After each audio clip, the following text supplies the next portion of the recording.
தற்போது ஒரு முக்கியமான ஒரு செய்தியை பார்த்துக் கொண்டிருக்கிறோம். உலக அரசியலில் மிக முக்கியமான நகர்வாக பார்க்கப்படுகிறது. என்றால் ஒட்டி பிறந்த இரட்டை வாழைகள் போல் சீனாவும் பாகிஸ்தானும் ஒன்றுக்கொன்று அவ்வளவு நெருக்கமாக இருந்தது. யார் கண்பட்டதோ தெரியவில்லை. தற்போது இருவரும் பிணக்கத்துடன் இருப்பது போன்ற ஒரு காட்சி ஏற்பட்டிருக்கிறது. காரணம் என்னவென்றால் சீனா பாகிஸ்தான் வழியாக மத்திய கிழக்கு ஆசிய நாடுகள் வழியாக ஆப்பிரிக்கா வரை செல்வதற்காக China Pakistan economic corridor CPEC என்ற மிக பிரம்மாண்டமான பொருளாதார மண்டலத்தை, அதாவது சீனாவில் தொடங்கி பாகிஸ்தான் வழியாக மத்திய கிழக்கு நாடுகள் வழியாக ஆப்பிரிக்கா வரை செல்வதற்கான ரயில் பாதை, சாலைகள், சாலை மார்க்கம் மற்றும் ரயில் மார்க்கம் என இரண்டு வகையிலே இணைப்பதற்கான மிகப்பெரிய ஒரு கனவு திட்டத்தை ஆசையாக முதலீடு செய்து அங்கு பாகிஸ்தானிலே கடந்த 6-7 ஆண்டுகளாக நடத்தி வருகிறது. இந்த சூழ்நிலையில் தற்போது $61 பில்லியன், அதாவது அமெரிக்க பணத்தில் $61 பில்லியன், அதாவது இந்திய பணம் என்று பார்த்தால் கிட்டத்தட்ட 5 லட்சம் கோடி ரூபாய் இதற்காக முதலீடு செய்வதாக சீனா கூறியிருந்தது. தற்போது அந்த முதலீட்டை செய்ய மாட்டேன் என நிறுத்தி கொண்டிருக்கிறது. நாங்கள் அந்த முதலீட்டை செய்ய மாட்டோம் என்று பாகிஸ்தான் பிரதமர் அங்கு சென்றிருக்கிறார். பாகிஸ்தான் சென்று அவர்கள் சீனாவில் சென்று பல பேச்சுவார்த்தைகள் நடத்தியிருக்கிறார். ஆனால் பேச்சுவார்த்தையில எந்த ஒரு பலனும் கிடைக்கவில்லை. ஆனால் அவர்களுக்கு மற்ற சின்ன சிறு திட்டங்களுக்காக ஒரு 6-7 திட்டங்களுக்கு கிட்டத்தட்ட ஒரு 8 கோடி ரூபாய் கொடுத்திருக்கிறார்கள். ஆனால் இந்த திட்டமானது சவுத் ஏசியா, அதாவது தெற்காசியா, மத்திய ஆசியா, மத்திய கிழக்கு நாடுகள், ஆப்பிரிக்கா ஆகியவற்றை ஒட்டுமொத்தமாக இணைப்பது மிகப்பெரிய கனவு திட்டம். இந்த திட்டம் வந்தால் மிகப்பெரிய அளவுக்கு ஒரு பெரிய மாற்றத்தை சீனா கொண்டு வரும் என்று எதிர்பார்க்கப்பட்ட சூழ்நிலையில் தற்போது இந்த $60 பில்லியன் நான் முதலீடு செய்ய மாட்டேன் என சீனா கூறியிருந்தது பாகிஸ்தானுக்கு மிகப்பெரிய அதிர்ச்சியாக இருந்திருக்கிறது. என்ன செய்வது என தெரியாமல் வெறும் அந்த $8 பில்லியன் மட்டும் நிதி உதவியாக பெற்றுக்கொண்டு திரும்பியுள்ள பாகிஸ்தான் தற்போது ஏசியன் டெவலப்மெண்ட் பேங்க் என்று அழைக்கப்படுகிற ADB, ஆசிய வளர்ச்சி வங்கி, அந்த ஆசிய வளர்ச்சி வங்கியிடம் கையேந்தி இருக்கிறது. எங்களுக்கு ஏதாவது உதவி செய்யுங்கள், இந்த திட்டத்தை நாங்கள் என்றால் பாதியிலே நிற்கின்றது அனைத்தும், இதை நிறைவேற்ற வேண்டும். எனவே சீனா திடீரென கைவிரித்துவிட்டு முதலீடு செய்யவில்லை என கூறிவிட்டார்கள். நாங்கள் என்ன செய்வது தெரியவில்லை என கூறியிருக்கிறார்கள். இந்த நகர்வு என்பது சாதாரண நிகழ்வாக நாம் பார்க்கலாம். ஆனால் மிகப்பெரிய முக்கியமான ஒரு அரசியல் நகர்வாக இது பார்க்கப்படுகிறது.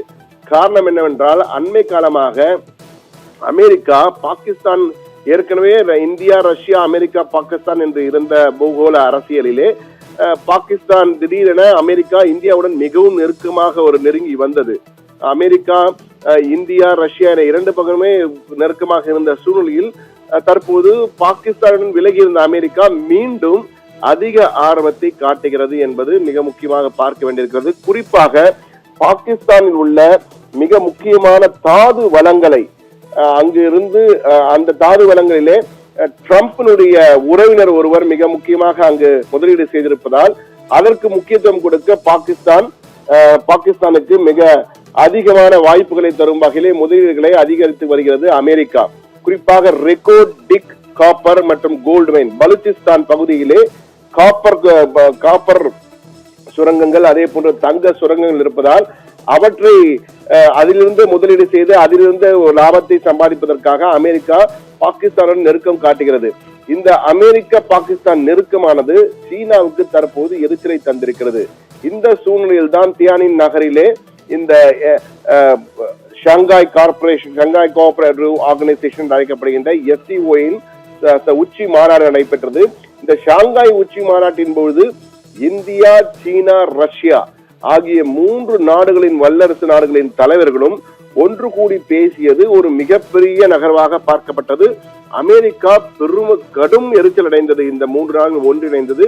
எனவே இந்த சூழலில் தற்போது சீனா, பாகிஸ்தான் நீங்கள் அமெரிக்காவுடன் நெருக்கடி காட்டுகள், நாங்கள் இந்தியாவுடன் இணைகிறோம் என்ற வகையிலே மாறி இருப்பது சர்வதேச அரசியல் உலகிலே ஒரு மிக முக்கியமான நகர்வாக பார்க்கப்படுகிறது. என்றால் எப்பொழுதுமே பாகிஸ்தானுக்கு ஒரு பிரச்சனை என்றால் உடனடியாக இந்த சிந்தூர் தாக்குதல் நடத்தப்பட்டது போது பாகிஸ்தானுக்கு முதல் ஆதரவு கரம் நீட்டது சீனா தான்.